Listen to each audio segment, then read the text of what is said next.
Pemirsa, apa yang terjadi ketika kejujuran diuji? Tanggung jawab dilempar dan bantuan berubah menjadi beban. Dari hujan yang tak lagi sekedar basah tapi membawa mikroplastik ke paru-paru kita, hingga bansos yang jatuh ke tangan mereka yang tak pantas dan hanya mundur ketika rasa malu datang lebih dulu dari rasa bersalah.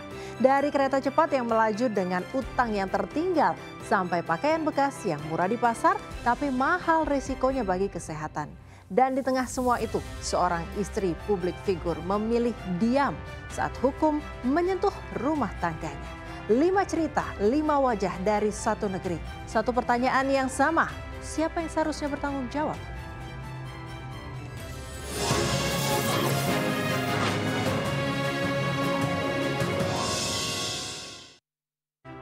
Sandra Dewi, aktris yang selama ini dikenal lewat citra elegan dan kehidupan nyaris tanpa celah, kini memilih diam.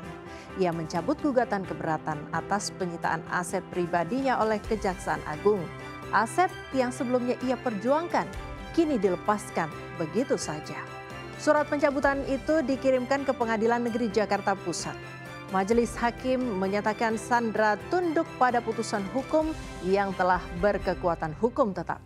Langkah ini diambil tak lama setelah sang suami Harvey Muiz dijatuhi vonis 20 tahun penjara dan dibebani uang pengganti ratusan miliar rupiah dalam kasus korupsi tata kelola timah.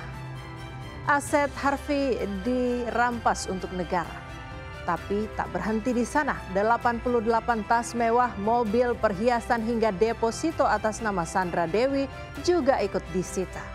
Pertanyaannya, apakah ini keadilan atau konsekuensi dari keterikatan? Di balik sorotan kamera dan senyum publik figur tersimpan dilema seorang perempuan yang harus memilih terus melawan atau mengalah demi menyudahi luka. Apakah ini bentuk kepasrahan atau justru keberanian untuk menutup bab yang menyakitkan? Ini bukan sekedar berita hukum. Ini adalah potret tentang bagaimana sistem menyentuh ranah privat, tentang bagaimana seorang istri diposisikan dalam pusaran skandal suami, dan tentang bagaimana publik menilai diam sebagai sikap. Kadang diam bukan berarti kalah. Kadang melepaskan adalah satu-satunya cara untuk tetap berdiri. Dari ruang sidang hingga ruang batin, Sandra Dewi mengajarkan kita bahwa keadilan tidak selalu datang dalam bentuk yang kita harapkan. Ya, selanjutnya dulu hujan di Jakarta hanya soal genangan dan macet. Tapi kini pertanyaannya berubah. Apakah air yang turun dari langit masih aman untuk kita hirup? Temuan terbaru mengungkap bahwa hujan yang mengguyur ibu kota beberapa pekan terakhir mengandung mikroplastik. Partikel kecil tak kasat mata yang bisa masuk ke tubuh lewat udara, kulit, bahkan pernapasan. Bukan sekedar basah, hujan kini membawa ancaman yang tidak terlihat. Menteri Kesehatan Budi Gunadi Sadikin angkat bicara yang mengimbau masyarakat Jakarta dan sekitarnya untuk tidak keluar rumah saat hujan turun. Jika terpaksa, masker bukan lagi pelindung dari virus, tapi juga dari polusi hujan.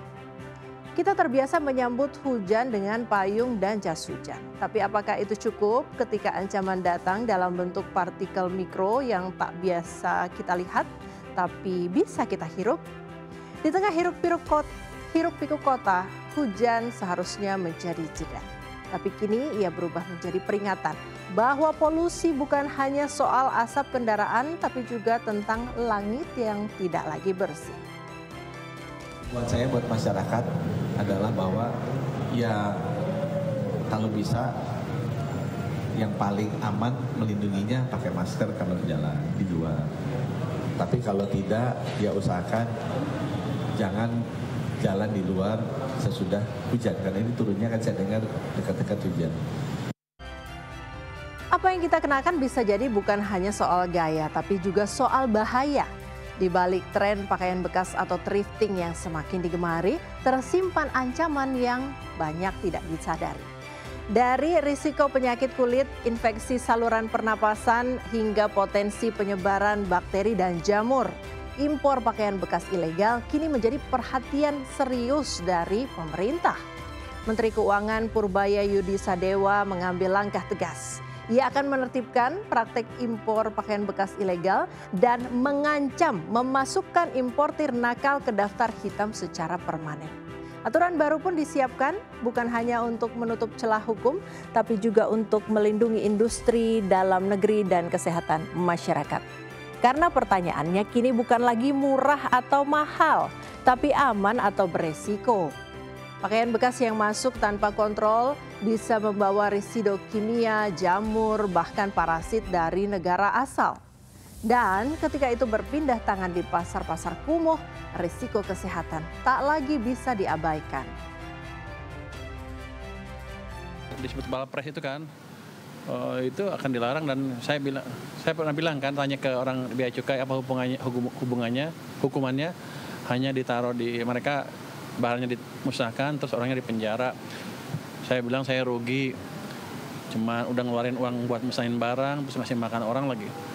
Jadi nanti barangnya dimusnahkan, orangnya denda, dipenjara juga dan akan di blacklist.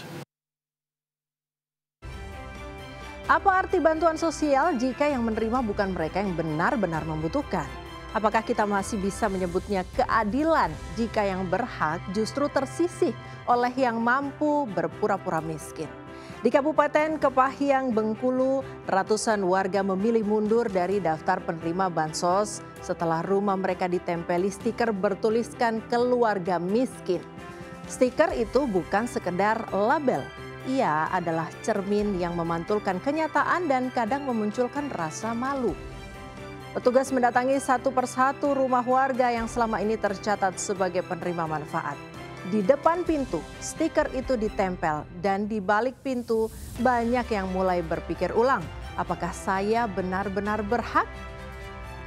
Dalam sejumlah video yang viral terlihat rumah-rumah dengan kendaraan roda 4 terparkir di garasi. Ada yang punya rumah permanen bahkan usaha kecil. Tapi selama bertahun-tahun mereka rutin menerima bansos. Ketika stiker keluarga miskin mulai dipasang, mereka pun memilih mundur. Dan dengan itu nama mereka otomatis dihapus dari daftar penerima bantuan. Kepala Dinas Sosial Kepahyang menyebut penempelan stiker ini adalah bentuk edukasi agar bantuan sosial tepat sasaran dan agar masyarakat belajar bahwa bansos bukan hak semua orang, melainkan hak mereka yang benar-benar miskin. Karena punya mobil, rumah bagus dan tetap menerima bansos bukan hanya tidak layak tetapi juga tidak etis.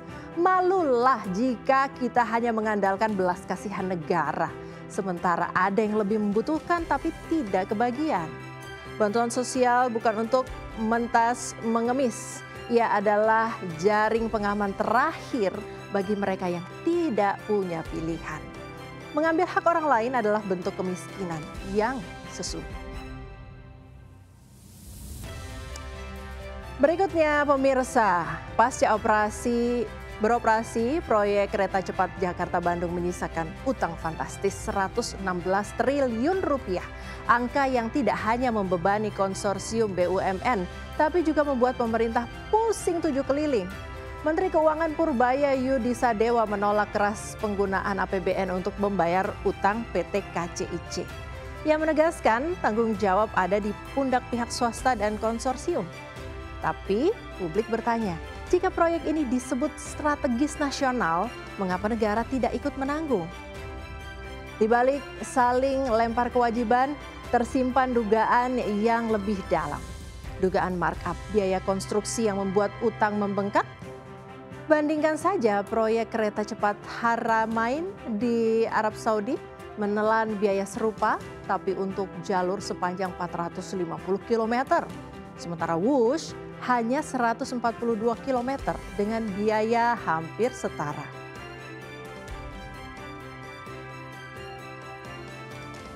Apakah ini soal topografi pembebasan lahan atau ada yang perlu diusut lebih jauh? Karena utang bukan sekedar angka, ia adalah warisan dan warisan yang tidak jelas asal-usulnya bisa menjadi beban generasi berikutnya.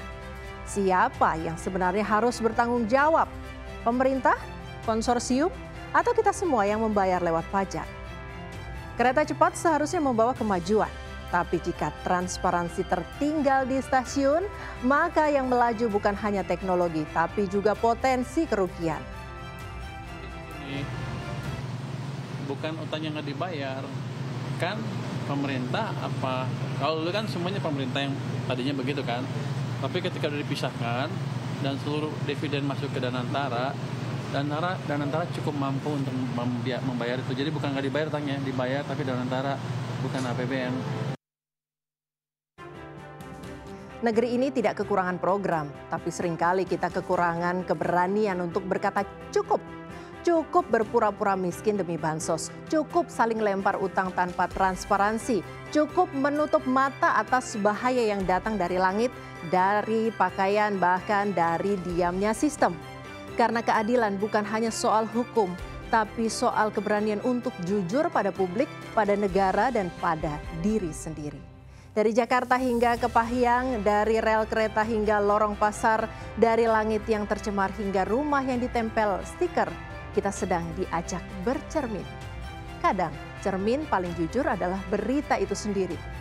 Saya Priska Papilaya, sampai jumpa.